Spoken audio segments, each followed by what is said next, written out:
আল্লাহকে ভয় করো। ইত্তাকুল্লাহ, ইত্তাকুল্লাহ, ইত্তাকুল্লাহ।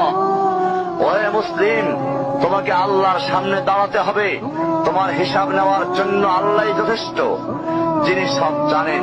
তুমি যা গোপন করো ও প্রকাশ করো। তোমাকে অবশ্যই মৃত্যু বরণ করতে হবে।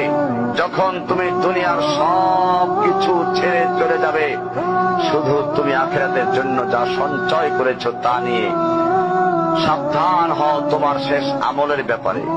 তুমি জানো না কখন তোমার শেষ মুহূর্ত। তুমি কি প্রস্তুত মৃত্যুর জন্য? তুমি কি প্রস্তুত কবরের সওয়াল জবাবের জন্য? তুমি কি প্রস্তুত ভয়াবহ কিয়ামতের জন্য, হাসরের ময়দানের জন্য, হিসাব নিকাশের জন্য, আল্লাহকে জবাব দেওয়ার জন্য, মিজানের জন্য? তুমি কি প্রস্তুত চুলের চাইতে সূক্ষ্ম, তরবারির চাইতে ধারালো পুলসিরাতকে পাড়ি দেওয়ার জন্য? ভয়ঙ্কর তুমি জাহান্নামের ভয়ঙ্কর আযাব থেকে আত্মরক্ষার জন্য কাজ করছো তো? যার ইন্ধন মানুষ এবং পাথর, যার আগুন ভয়ঙ্কর উত্তাপ সম্পন্ন কালো বর্ণের, যা হৃদয় পর্যন্ত জ্বালিয়ে দেবে, এমন উত্তপ্ত পানি যা নাড়ি ভুঁড়িকে বের করে দিবে। রয়েছে খাবারের হিসাবে জাক্কুম ও গলিত পুঁজ।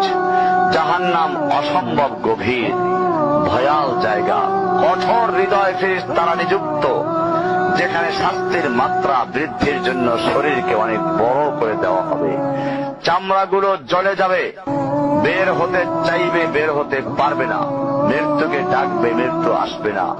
ভয়ঙ্কর শাস্তি যা অনন্তকাল ব্যাপী চলতে থাকবে।